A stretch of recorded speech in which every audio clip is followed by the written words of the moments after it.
చాలా బాగుంది. ప్రతి ఒక్క ఫ్యామిలీ థియేటర్కి వచ్చి ఎక్స్పీరియన్స్ చేయాలి. చిరంజీవి గారిని ఇలా పెద్ద స్క్రీన్లో చూస్తుంటే ఇట్స్ ఐ ఫీస్ట్ అని చెప్పుకోవచ్చు. సంక్రాంతి మనకు ఒక 2-3 డేస్ ముందే వచ్చేసింది అండ్ చాలా బాగుంది. తప్పకుండా ప్రతి ఒక్క థియేటర్కి వచ్చి చూడాలి. హుక్ స్టెప్ సూపర్ ఉంది, అసలు రఫ్ ఆడిచ్చేసారనమాట. సో కానీ ఎంత బాగా చేసినా మనం చిరంజీవి గారిలాగా అయితే ఎవ్వరు చేయలేరు. సో ఎంత గొప్ప గొప్ప డాన్స్ చేసినా చిరంజీవి గారు ఎవ్వరు చేయలేరు. సంక్రాంతి మనకు ఒక 2-3 డేస్ ముందే వచ్చేసింది అనమాట. సో ప్రతి ఒక్క ఫ్యామిలీ తప్పకుండా థియేటర్కి వచ్చి ఎక్స్పీరియన్స్ చేయండి. So dialogue song.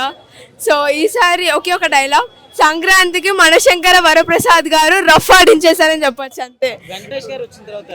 చాలా బాగుంది. అండ్ చిరంజీవి గారిని వెంకటేష్ గారిని ఇద్దరిని అలా స్క్రీన్ మీద చూడడం ఇట్స్ ఐ ఫీస్ట్ అందరికి. సో అందరు వచ్చి ఎక్స్పీరియన్స్ చేయండి. ఫ్యామిలీతో తప్పకుండా రావచ్చు. సో ఫ్యామిలీతో వచ్చి మంచి ఎక్స్పీరియన్స్ చేయండి. Story super. ఇంకా అనిల్ రావుపూడి గారి కాంబినేషన్ అయితే ఇంకా అసలు చెప్పక్కర్లేదు, ఎప్పుడు తగ్గదు. అనిల్ రావుపూడి గారి మీద మనం ఏ ఎక్స్పెక్టేషన్ అయితే పెట్టుకొని వస్తామో అది ఇంకా పెరుగుతుంది తప్ప అసలు తగ్గదని చెప్పొచ్చు. మంచి సినిమా. సంక్రాంతి ఒక 2-3 డేస్ ముందే వచ్చేసినట్టు అనిపించేసింది అనమాట. చాలా అంటే చాలా బాగుంది. బాగుంది అండి. అందరూ ప్రతి ఒక్కరు యాక్టింగ్ అసలు జస్ట్ వాళ్ళు హైక్ ఇచ్చేసారనమాట. చాలా అంటే చాలా మంచిగా ఉంది సినిమా. కామెడీ ఇంకా అనిల్ రావుపూడి గారి సినిమా, వెంకటేష్ గారు, చిరంజీవి గారు, వీళ్ళు ముగ్గురు కాంబో ఇంకా ఎంత బాగుంటుందో మనం ఎక్స్పెక్ట్ చేయలేము.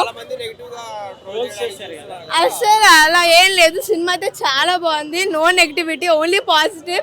సో అందరూ మంచి వైబ్తో వచ్చి సినిమా మంచిగా ఎంజాయ్ చేస్తారు. సినిమా అయితే పీక్స్లో ఉంది.